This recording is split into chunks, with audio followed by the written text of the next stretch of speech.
షేక్ హసీనా పెద్ద ఎత్తున అక్కడి నుంచి పారిపోయి బయటకు వచ్చారు. భారతదేశంలో ఆశ్రయం తీసుకున్నారు. అది జరిగింది ఆగస్టు 5, 2024. పెద్ద ఎత్తున దేశవ్యాప్తంగా ఆందోళనలు.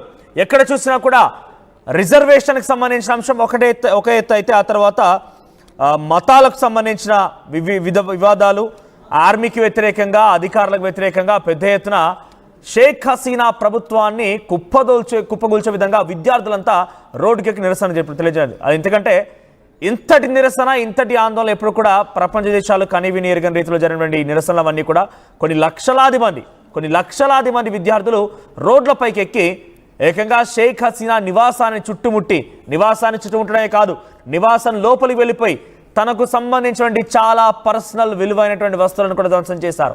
ఇదేది కంట్రోల్ చేయలేని సిచ్యువేషన్లో ఉన్న నేపథ్యంలో షేక్ హసీనా అక్కడి నుంచి పారిపోయి వచ్చేశారు. ప్రస్తుతం 8 నెలలు కావస్తోంది తను భారతదేశంలోనే ఆశ్రయం తీసుకున్నారు. అయితే ప్రస్తుతానికి బంగ్లాదేశ్లో యూనస్ ప్రభుత్వం కొనసాగుతోంది. అక్కడి army chief Waqar. So Waqar అనే వ్యక్తి యూనస్ ప్రభుత్వం ఏర్పాటు కోసం తీవ్రంగా కృషి చేశారు. ఈ యూనస్ని అక్కడి అధ్యక్షుడు చేయడం కోసం చాలా తీవ్రంగా శ్రమించారు. విద్యార్థుల సపోర్ట్తోనే యూనస్ అనే వ్యక్తి అక్కడ పీఠం ఎక్కాడు. ప్రధానిగా ఆయన అక్కడ కూర్చున్న అధ్యక్షుడిగా, బంగ్లాదేశ్ అధ్యక్షుడిగా కూర్చున్నాడు. ఇక్కడ ఎటువంటి ఎన్నికలు లేవు. అప్పుడున్నటువంటి సిచ్యువేషన్స్లో ఒక ఎమర్జెన్సీ ప్రభుత్వాన్ని ఏర్పాటు చేయాల్సి వచ్చింది కాబట్టి యూనస్ని అధ్యక్షుడిగా అక్కడ కూర్చోబెట్టినటువంటి సిచ్యువేషన్ కనిపించింది. అయితే ఆ తర్వాత నుంచి యూనస్కి, ఈ వకార్కి, ఎవరైతే ఆర్మీ చీఫ్కి అధ్యక్షుడికి మధ్య విభేదాలు కొనసాగుతున్నాయి. 8 నెలలుగా ఈ విభేదాలు కొనసాగుతూనే ఉన్నాయి. పెద్ద ఎత్తున యూనస్ ఏమో ఇస్లామీకరణ దిశగా ప్రయత్నం చేస్తున్నాడు.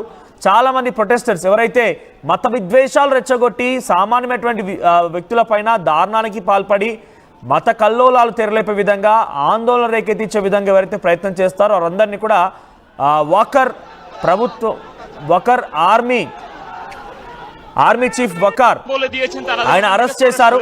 అరెస్ట్ చేసి వారందరినీ కూడా కన్విక్ట్ చేసి జైల్లో బంధించారు. కానీ యూనస్ వచ్చిన తర్వాత వారందరినీ బయటికి విడిపించడం, ఆ ఆందోళనకారుల్ని ఎవరైతే మత విద్వేషాలు రెచ్చగొడతారో, మతానికి సంబంధించి ప్రస్తావిస్తారో, మతాన్ని గురించి ఆందోళన చేపడతారో అటువంటి వారందరినీ కూడా బయటికి విడిపించడం. సుమారుగా 57 మంది మిలిటరీ పర్సన్స్ కి చావులకు కారణమైనటువంటి 300 మంది ఆ మత విద్వేషకులని బయటకు విడిపించాడు ఈ యూనస్. ఇదొకటే కాదు, ఇస్లామీకరణ దిశగా మానవతా కారిడార్, అంటే భారతదేశంతో ఇతరత్ర బంగ్లాదేశ్ చుట్టూటువంటి ఆ ల్యాండ్ ఫ్రంటియర్స్ తో మానవతా కారిడార్, అంటే ఏదైనా ఎమర్జెన్సీ సిచ్యువేషన్ కనుక ఉంటే ఏదైనా ఇతరత్ర పరిస్థితి నెలకొన్నా కూడా వారందరినీ కూడా తిరిగి తమ దేశంలోకి రావడం కోసమో, దేశం నుంచి వేరే దేశాలకు వెళ్ళడం కోసమో ఏదో రకంగా మానవతా కారిడార్ అనేది ఏర్పాటు చేయాలని ఒక ఆలోచనతో ముందుకు వెళ్తున్నారు. ఆయన భారతదేశంతో కూడా సంప్రదింపులు జరిపే ప్రయత్నం చేశారు. ఇదొకటి పక్కన పెడితే ఇస్లామీకరణ దిశగా ఆయన పాకిస్తాన్తో చేతులు కలిపాడు, చైనాతో చేతులు కలిపాడు, సౌదీ లాంటి దేశాలతో చేతులు కలుపుతున్నాడు. అంటే ఏదేమైనా కూడా తనకి సానుకూలంగా ఇస్లామీకరణని పెంపొందించేటువంటి విషయంలో ఎవరు సహాయపడితే అందరు సహాయం తీసుకుంటూ ఇస్లామీకరణ దిశగా ముందుకు వెళ్తున్నాడు. ప్రస్తుతం ఒక కమ్రూల్ అనేటువంటి ఒక జనరల్ ని తీసుకొచ్చి బంగ్లాదేశ్ ఆర్మీ చీఫ్ ని చేయాలనే ఆలోచనలో ఉన్నాడు.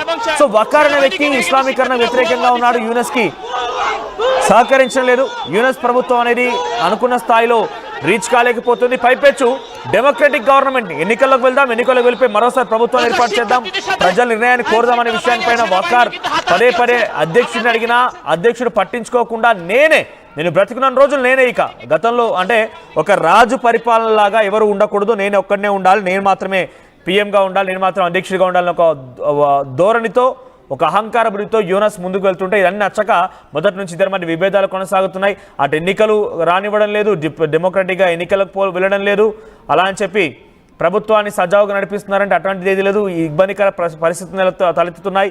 ఇస్లామీకరణ కోసం ముందుకు వెళ్తున్నారు. ఇవన్నీ సమస్యాత్మకమైనటువంటి బంగ్లాదేశ్లో మరోసారి ఇబ్బందికర పరిణామాలు రాకమునిపే యూనస్ని పక్కన పెట్టాలని ఒక ఆలోచనతో ఏకంగా వకార్ అక్కడ బంగ్లాదేశ్ ఆర్మీ చీఫ్ రష్యాని కలిసి ఆయన ఒంటరిగా వెళ్ళిపోయి రష్యా నుంచి సహాయం కోరడంతోనే బంగ్లాదేశ్ వైపుగా రష్యా నుంచి కొన్ని నావికా దళాలు అక్కడికి చేరుకున్నాయి, లంగర్లు చేరుకున్నాయి. సో 60 ఏళ్ల తర్వాత బంగ్లాదేశ్ తీరం వైపుగా రష్యాకు సంబంధించిన ఒక నౌకా దళాల లంగర్లు అక్కడికి చేరుకోవడంతోనే పెద్ద ఎత్తున ఇక యూనస్ ప్రభుత్వం పని అయిపోయినట్టే యూనస్ పైన వేటు పడబోతున్నటువంటి ఒక సంకేతాలు కూడా వచ్చాయి. దానికి అనుగుణంగానే ఆయన రాజీనామాకి తెరలేపారు. రాజీనామా చేస్తానని చెప్పి బెదిరింపులకు పాల్పడ్డారు. రాజీనామా చేసిన వెళ్ళిపోతాను, రాజీనామా చేస్తే ప్రభుత్వం కుప్పగూలిపోతున్న రకంగా మాట్లాడుతున్నారు. కానీ ఇప్పుడు మరోసారి ఏం చేస్తున్నారంటే రాజీనామా అనే అంశాన్ని తెరలేపి యూనస్ మళ్ళీ విద్యార్థుల్లో రెచ్చగొట్టే ప్రయత్నం చేసి విద్యార్థులు మళ్ళీ తట్టిలేపి కావాలనే చీఫ్కి వ్యతిరేకంగా అక్కడ బంగ్లాదేశ్ ఆర్మీ చీఫ్కి వ్యతిరేకంగా నినాదాలు చేయిస్తూ మళ్ళీ రోడ్లకి ఇచ్చే ప్రయత్నం చేస్తున్నాడు. గతంలో కూడా యూనస్ అక్కడ ప్రభుత్వాన్ని ఏర్పాటు చేసింది ఈ విద్యార్థుల సపోర్ట్తోనే, వకార్ సహాయం కూడా ఉంది. కానీ ఇప్పుడు వకార్నే వ్యతిరేకంగా వకార్నే వెన్నుపోటు పొడిచే విధంగా యూనస్ పనితీరు కనబడుతోంది. అయితే ఇక్కడ వకార్ కనుక నిజంగానే అక్కడ డెమోక్రటిక్గా ఎన్నికలు తీసుకొచ్చి ఎన్నికల్లో మళ్ళీ కొత్త ప్రభుత్వాన్ని ఏర్పాటు చేసి యూనస్ కనుక కంట్రోల్ చేయగలిగితే మరోసారి బంగ్లాదేశ్కి ఇండియాకి మధ్య కొంత సత్సంబంధాలు మళ్ళీ పురోగమించే అవకాశం ఉంది, మరింతగా అవి పెరగొచ్చు. కానీ ప్రస్తుతానికైతే ఇండియా బంగ్లాదేశ్ మధ్య పెద్ద ఎత్తున విభేదాలు కొనసాగుతున్నాయి. పాకిస్తాన్కి బంగ్లాదేశ్ సపోర్ట్ ఇవ్వడంతో మరింతగా బంగ్లాదేశ్ అధ్యక్షుడు యూనస్ అంటే భారతదేశం ఒక్కసారిగా నిప్పులు చెరుగుతోంది. మరి ఏం జరుగుతుందో చూడాలి. మా ప్రతినిధి మధు అందుబాటులో ఉన్నారు, మధు దగ్గరికి వెళ్దాం. ఎస్ మధు, ఏంటి యూనస్ పనితీరు ఏంటి? యూనస్ ఇస్లామీకరణ వైపుగా అడుగులు వేయడం కానివ్వండి, మరి ముఖ్యంగా వకార్కి నచ్చకపోవడం. ఒకప్పుడు యూనస్ ప్రభుత్వం ఏర్పాటు కోసం వకారే చాలా తీవ్రంగా కృషి చేశారు. కానీ ఇప్పుడు వకార్నే పక్కన పెట్టేసి వేరే ఒక చీఫ్ని ఎన్నుకునే విషయంలో మరోసారి విద్యార్థిని తట్టిలేపి ఉద్యమాల బాట పట్టించే విషయంలో యూనస్ సక్సెస్ అయ్యారు. మరి ఇంతకీ అక్కడ ఎన్నికలు ఉంటాయా ఉండవా? ఎందుకంటే ఇప్పటికే 8 నెలలు కావస్తోంది ఎన్నికల ద్వారా ఎన్నుకోబడిన ప్రభుత్వం కుప్పగూలిపోయి యూనస్ ప్రభుత్వం ఏర్పాటాయి. ఇంకా ఎన్ని రోజులు పట్టవచ్చు? డిసెంబర్ కల్లా ఎన్నికలు పెట్టాలనే ఆలోచనలో వకార్ అడుగుతున్నారు. ఏం జరగవచ్చు?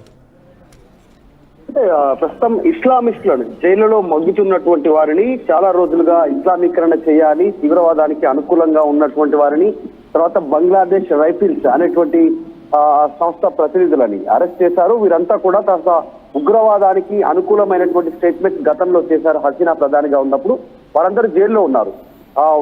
యూనస్ తాత్కాలిక ప్రధానిగా నిర్ణయించబడ్డ తర్వాత వాళ్ళందరినీ విడుదల చేశారు. ఈ విడుదలను ప్రస్తుతం ఉన్నటువంటి ఆర్మీ చీఫ్ వకార్ తో పాటు పూర్తి ఆర్మీ వ్యతిరేకిస్తా ఉంది. దీనివల్ల దేశం తీవ్ర సంక్షోభంలోకి వెళ్లేటువంటి సిచ్యువేషన్ ఉంది. వాళ్ళంతా కూడా కట్టర్ ఇస్లామిస్టులు, దానివల్ల ఒక ముద్ర పడే అవకాశం ఉంది. ఇప్పటికే తీవ్రవాదంతో అటు ఆఫ్ఘనిస్తాన్, పాకిస్తాన్ ఒక భయానకమైనటువంటి పరిస్థితుల్లోకి వెళ్తా ఉన్నాయి. అదే పరిస్థితి పునరావృతం కావద్దు అంటే మా నిర్ణయాలకు విలువ ఇవ్వాలి, వారిని విడుదల చేయొద్దు అనేటువంటిది ఆర్మీ చీఫ్ వకార్ చెప్తా ఉన్నారు. దీన్ని పట్టించుకోవట్లేదు. యూనస్ ఆల్రెడీ విడుదల చేస్తారు వారందరినీ కూడా. ప్రస్తుతం చర్చ కొనసాగుతా ఉంది దీనికి సంబంధించి. అమెరికా సూత్రప్రాయంగా యూనస్ కు మద్దతు తెలుపుతున్నట్టుగా తెలుస్తా ఉంది. అంటే మరికొంతకాలం యూనస్ ని ప్రధానిగా కొనసాగించేలా. ఎందుకంటే యూనస్ అనేటువంటి వ్యక్తి పూర్తి ఇస్లామీకరణకు మద్దతు తెలిపినటువంటి వ్యక్తి. పూర్తిగా ఇస్లామీకరణ జరగాలి బంగ్లాదేశ్ లో, ఈ ప్రజాపాలన జరగకుండా అనేటువంటి ఒక కోణంలో అనేక రచనలు రాశారు. దానికి సంబంధించి హిస్టారికల్ గా ఆయనే ఈరోజు తాత్కాలిక ప్రధానిగా ఉన్నారు. దాంతో పాటు చైనా, పాకిస్తాన్, తర్వాత ఈ దేశాల చెప్పుడు మాటలు వింటూ వారికి అనుకూలంగా నిర్ణయాలు తీసుకుంటున్నటువంటి పరిస్థితి. అందులో భాగంగా అమెరికా కూడా ఆయననే కొనసాగించాలి, అక్కడ అశాంతి రేపాలనేటువంటి ఆలోచన చేస్తున్నట్టుగా చర్చ కొనసాగుతుంది. కానీ ఆర్మీ ఒప్పుకోవట్లేదు, ఎన్నికలు నిర్వహించాలి అనేటువంటి ఆందోళన చేస్తా ఉన్నారు. ఈ నేపథ్యంలో అక్కడ పార్టీలు, ఆర్మీ వీళ్ళంతా నిరసన వ్యక్తం చేయడంతో యూనస్ తప్పుకోవాలి, రాజీనామా చేసి వెళ్ళాలనేటువంటి ఆలోచన చేస్తా ఉన్నారు. నిన్ననే వార్తలు వెలువడ్డాయి, నిన్ననే రాజీనామా చేశారనేటువంటి వార్తలు వినిపించాయి. కానీ ఇంకా చేయాలనే ఆలోచన చేస్తున్నట్టుగా తెలుస్తా ఉంది. అక్కడున్న స్థానిక రాజకీయ పార్టీలు కూడా మద్దతు తెలపట్లేదు. ప్రజలంతా రోడ్లపైకి వస్తున్నారు, నిరసన వ్యక్తం చేస్తా ఉన్నారు. అప్పుడు స్టార్టింగ్ లో హసీనా దిగిపోయేటువంటి టైంలో, ఆమె దేశం విడిచి వెళ్లిపోయేటువంటి టైంలో భయంకరమైనటువంటి హింస తలెత్తింది. ఆమె వచ్చిన తర్వాత కూడా దాదాపు 10 నుంచి ఒక 20 రోజుల వరకు చాలా భయంకరంగా హింసాత్మక ఘటనలు చోటు చేసుకున్నాయి. హిందువుల ఇళ్లను టార్గెట్ చేసి, మార్కింగ్ చేసి, పెయింట్ తో రాత్రిపూట తగలబెట్టారు. అందరూ పడుకున్న తర్వాత చిన్న పిల్లలు, సామాన్లు కూడా వదిలేసి వాళ్ళంతా పారిపోయినటువంటి సిచ్యువేషన్ ఉంది ఆ టైంలో. తర్వాత భారత్ కొంచెం అంతర్జాతీయ కొంచెం ఒత్తిడి తర్వాత తగ్గారు. కానీ మళ్ళీ చైనా, పాకిస్తాన్ కి అనుకూలంగా నిర్ణయాలు తీసుకుంటూ భారత్ కు వ్యతిరేకంగా నిర్ణయాలు తీసుకున్నట్టుగా కనిపిస్తా ఉంది. సో మొత్తానికి అక్కడ ఆర్మీ వ్యతిరేకిస్తా ఉంది యూనస్ ని ఎన్నికలు నిర్వహించాలి అనేటువంటిది. ఒకవేళ కనుక ఇలా యూనస్ రాజీనామా చేసిన వెంటనే సైనిక పాలన ప్రారంభమయ్యే సిచ్యువేషన్ కనిపిస్తా ఉంది బంగ్లాదేశ్. రైట్ మధు, అంటే ఇక్కడ నిజంగా డిసెంబర్ కల్లా ఎన్నికలు జరగాల్సి ఉంటుంది అనేది వకార్ చెప్తున్నారు. లేదంటే రష్యాతో ఆల్రెడీ కలిసి వచ్చారు కాబట్టి రష్యా కూడా నావిక దళాలని బంగ్లాదేశ్ తీరం వైపుగా మోహరించి ఉంచింది. సో ఇవన్నీ కూడా ఇక్కడ చూస్తూ ఉంటే బంగ్లాదేశ్లో కనుక యూనస్ ప్రభుత్వం ఏదైనా పిచ్చిగా ప్రవర్తించినా ఆర్మీ వైపుగానే వ్యతిరేకంగా అక్కడ ఎవరన్నా ప్రజలు ప్రయత్నం చేసినా, సివిలియన్స్ ప్రయత్నం చేసినా, ముఖ్యంగా విద్యార్థులు ప్రయత్నం చేసినా కూడా రష్యా అక్కడి ఆర్మీ చీఫ్తో కలిసి కొంత కంట్రోల్ చేయొచ్చు, అవసరమైతే అక్కడ టేక్ ఓవర్ కూడా చేయొచ్చు. అటువంటి సిచ్యువేషన్ ఉందా? అంటే నిజంగానే ప్రస్తుతం సిచ్యువేషన్ అన్కంట్రోలబుల్ గా ఉంది బంగ్లాదేశ్ లో. ఆల్రెడీ భారత్ కూడా కొన్ని ఆంక్షలు విధించింది. వాళ్ళు కూడా ప్రస్తుతం ఉన్నటువంటి చైనాకు సందర్శించారు.